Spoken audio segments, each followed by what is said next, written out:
Hello, in this video I will be reviewing the first book in the Rangers Apprentice series, The Ruins of Gorlan. So the spoiler-free review is that this book is really, really good.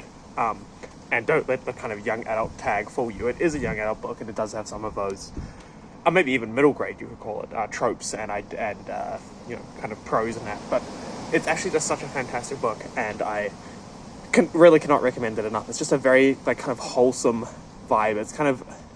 It kind of manages to have all the fun action of an adventure without any of the kind of stress, you know what I mean? And of course sometimes, you're watching a thriller or you're reading a thriller and you want the stress.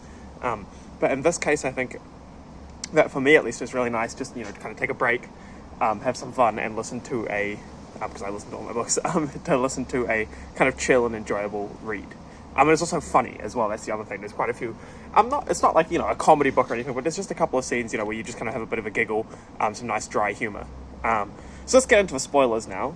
So the plot of this book is that this kid, he's an orphan at a castle. He wants to become a knight, but he's too small to become a knight, so he doesn't know what to do. He gets taken in as an apprentice to a ranger, and then he kind of learns to be a ranger, and develops his relationship with his soon-to-be best friend, and then eventually, there's a big kind of quest at the end where they need to go kill these two monsters, because there's this big kind of Dark Lord sort of figure, not quite like a Sauron type Dark Lord, like he's a human and stuff, but that kind of vibe who needs to be dealt with. So yeah, that's the kind of plot overall of the story. First of all, in terms of character, I really like the characters of this book. I think that Will he's a cool, interesting, fun character, and he is a self-insert. He's kind of the Harry Potter type, where you're just like, oh yeah, he's designed for you to be able to insert yourself and relate very well. But it still works because you still root for him. He's still cool. He's still interesting, and you get that relatability. So I really think that it works out quite well. Holt is kind of a cool character as well. He's possibly also a little bit relatable if you're a little bit older and a little bit more jaded. But he's really cool, and I think that the main thing that makes Holt work is he's just so competent, Brandon Sanderson talks about, these different dials you can turn up on characters, and I think that Holt is basically competence to the max, which makes him a kind of an interesting and fun character because you just kind of get to see him be competent. And it's not that he's never challenged, like towards the end, when he's fighting the monsters, he actually gets injured and needs to run away and, formulate a new strategy, and he has to get saved and stuff. But it's just fun to see such a competent individual doing what he does best, and of course it's good to see him challenged as well, but it's also fun to see him kind of just flex on people a little bit and just be really good. Then we got kind of supporting character now in Horus, who I think is actually really cool, and I grow to like him more and more over the series. And I think that that John Flanagan does a really good job of kind of introducing him as a sort of a semi-antagonist and then kind of developing over the story into a big friend of a protagonist, or even a protagonist in his own right.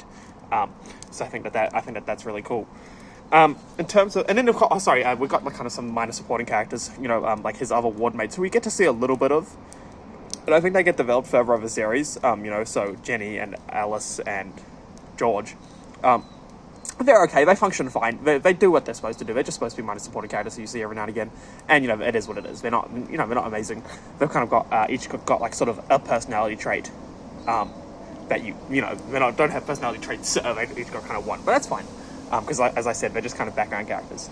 Then of course you got Baron Arrold, who's cool. It's kind of, like I said, it's that kind of wholesome vibe where it's nice to just have like friendly, nice characters most of the time.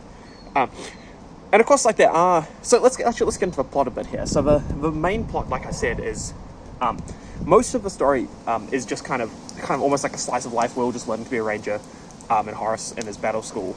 But then I guess the main plot at the end is them hunting down these two monsters that have been killing people.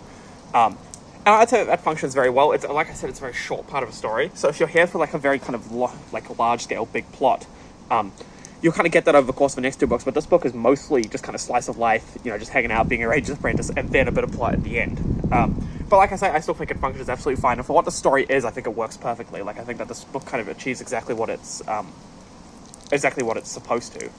So that's really cool. Yeah, and then there's the kind of a B plot, which is sort of Horus in battle school and stuff, which is also just kind of a slice of life thing. And it's kind of fun seeing, obviously it's not fun seeing him be bullied, but it's kind of fun seeing, him overcome these bullies and him and Will growing closer together. And I really think that works both on kind of a character level and sort of on a plot level, because it's kind of developing and you kind of know where it's going, but you're happy to see it go there. So yeah, I really enjoyed that. What else is there to chat about? I do think that if we want to just discuss, there's one flaw I'd say with these books, well, it's not necessarily a flaw, it's a thing, is that they do have that kind of middle grade prose where it kind of explains to you a lot. It's like instead of the show not tell, it's kind of like tell and show. So, you know, there'll be a line like, this person did this, and this is why. Whereas if it was like a more adult book, you'd be like, you know, the reader would be expected to understand why the person did that. But in this book, you know, you kind of get the show and then the tell right afterwards. Which honestly for me is absolutely fine, because like I said, I don't actually mind, you know, just relaxing and listening to a book that's designed for younger readers, because even if you're a bit older like myself, not that I'm ancient or anything, but, you know, I'm not a kid, I actually still find it to be absolutely fine. And I will say that is just a caveat that I should offer, is that I did read these books when I was a kid, so I probably have a little bit of nostalgia going on, but I honestly think even without the nostalgia, these are actually just fun books. Like, if you just want like kind of a fun, relaxing read, and they're very short as well, so if you just want like a fun, relaxing read between series or whatever, you know, you've just finished like a Brandon Sanderson epic or Lord of the Rings, you're just like, oh, I wish I could listen to something chill, then this is absolutely kind of like a total a total antidote to that, you know, where you can just kind of listen to it quickly or read it quickly, get it over and done with, and then go back to whatever sort of big brain book you were reading before. But yeah, honestly, I really could recommend this book like super strongly. I had a great time reading it. It's lots of fun. It's very kind of wholesome, chill, and like I said, I was giggling every now and again. It's also a bit funny. So yeah, I hope you pick it up and give it a go. Thanks for watching.